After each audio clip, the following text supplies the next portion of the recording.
positive ang lumabas sa aking pregnancy test. So nagpa-check up po ako sa OB/GYN to confirm and it turned out positive. Niresetahan po ako ng pampakapit at saka vitamins. Pero pagkatapos po ng 2 buwan ay iba na po ang pakiramdam ko at masakit na po ang puson ko. Nung umihi po ako ay may lumabas po na parang namuong dugo at sinabi ko po iyon sa OB ko.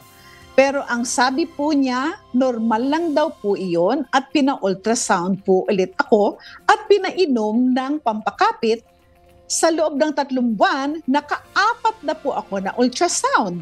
Nag-second opinion po ako at sa iba, ang sabi po ay nalaglag na po ang baby ko. Ano po ba ang dapat kong gawin? Sa unang OB/GYN na tumingin sa akin dahil parang maling-mali po ang mga sinabi po niya. At upang sagutin po ang katanungang yan, nandito po ang ating panauhing abogado, walang iba po kundi si Attorney Glacy Joy Paner ng MCGI Law Center. Attorney Glacy, go ahead po. What can you say? Good afternoon po, Miss Annie and Attorney Dat, and sa atin po mga listeners po for this afternoon sa Servician Bayan. So ayun po, no, base po sa ating napanood, nakakalungkot naman po itong nangyari kay Jay na ating sender, lalo na po sa panahon po natin ngayon na marami nga pong nababaihan ang hirap po na magkaanak. So ang tanong po natin ngayon, kung may legal remedy po ba si Jay? Base po doon sa miscarriage po na napala niya. So meron po tayong tinatawag, Miss Annie and Attorney Dat, na medical malpractice po dito sa ating bansa. So kapag sinabi po nating medical malpractice, ito po ay may basis sa ating civil code. At ito po ay kung isasampa na po sa korte, tinatawag po nating quasi-delict cases. Ang quasi-delict po ay isang maling gawa o pagkukulang na nagdudulot po ng pinsala sa ibang tao, sinadya man po o hindi. So sa paraan po ng pagsasampa ng quasi-delict, ang hinihingi po ninyo sa korte, kumbaga, ay danyos po sa sinapit po ninyong pinsala. So yun po ang una pong pwede pong gawin ni Jay. Pwede po siyang magsampa ng quasi-delict na civil case.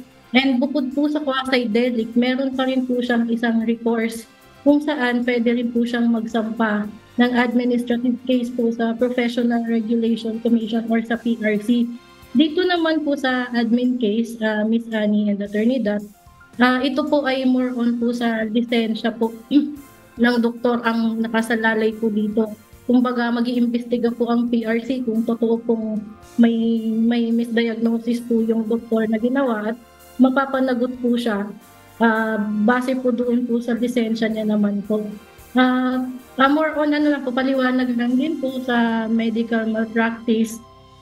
Based po sa napanood po natin, yun po maaari pong misdiagnosis o maling pagsusuri. At bukod po doon, meron pa po tayong ibang medical malpractice. Just for basic info lang po, Ms. Annie and Attorney Dat. So, meron po tayong una misdiagnosis o maling pagsusuri. Meron din po tayong surgical error o pagkakamali po sa operasyon. Meron din po tayong medical malpractice na based po sa birth injuries o pinsala sa panganganak. And meron din pong anesthesia error and panghuli po ay medication error o maling reseta ng gamot. So yun po ang mga papasok po as medical malpractice. And dito po sa napanood po, yes, yun nga lang sorry. po, yes po. Bagaman po may ground po si Lay na magsampa nga po ng quasi-delict o administrative case sa PRC, mayroon lang din po tayong tinatawag po na mahirap po itong patunayan, lalo po at kailangan nga po dito ng matibay na ebidensya na talaga nga pong nagkamali yung doktor. Kasi syempre po iniiwasan din po ng ating batas na kahit sino lang pala pwedeng manira o magsampa po ng doktor. Kaya yun po, medyo heavy po siya sa ebidensya.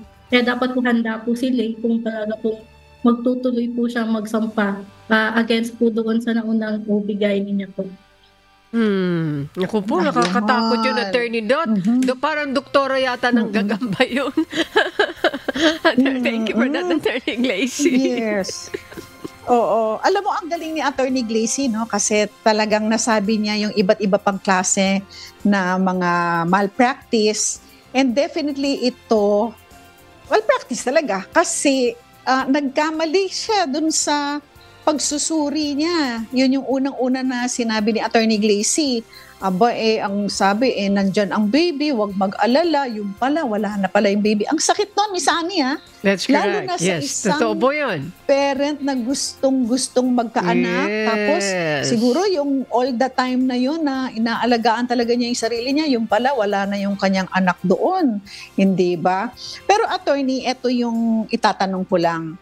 Kasi sabi nga po ninyo, mahirap magsampa ng kaso ng malpractice suit dito sa Pilipinas, unlike in other countries. Yeah. Kasi ito, hindi naman sa ako ay nakakasiguro, pero naririnig-rinig na natin ito. Kasi daw, iba daw din ang pag-protect din ng mga hospitals at saka ng mga iba't ibang doktor sa kanilang mga kasamang doktor din. That's why it's very difficult. Kumbaga, nagkakampihan po sila. Hindi ko naman po sinasabi, pero sa lahat yan. Pero yun po ang naririnig po natin. So, Doktora, ano po ang maipapayo po ninyo sa mga future na magiging biktima ng malpractice suit para po masigurado po natin na makakakuha sila ng matibay na evidence? Because yun po ang sabi po ninyo yun ang kailangan. Matibay na evidence, substantial evidence. How can they do that? Go ahead po, attorney.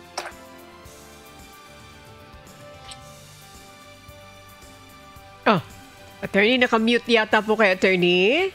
Can you kindly check? Okay, sige attorney, para Attorney Dot malaman natin yung kanyang sagot sa tanong nyo. Attorney Glacy, please go ahead po, attorney. Alam mo, sandali lang, Attorney Dot. Pero talagang maganda yung sinabi mo, attorney, na dapat talaga paano makakaiwas dito kasi yung mga sinait nyo kaninang mga naririnig din yan natin, Attorney Dot. Naririnig din natin yan.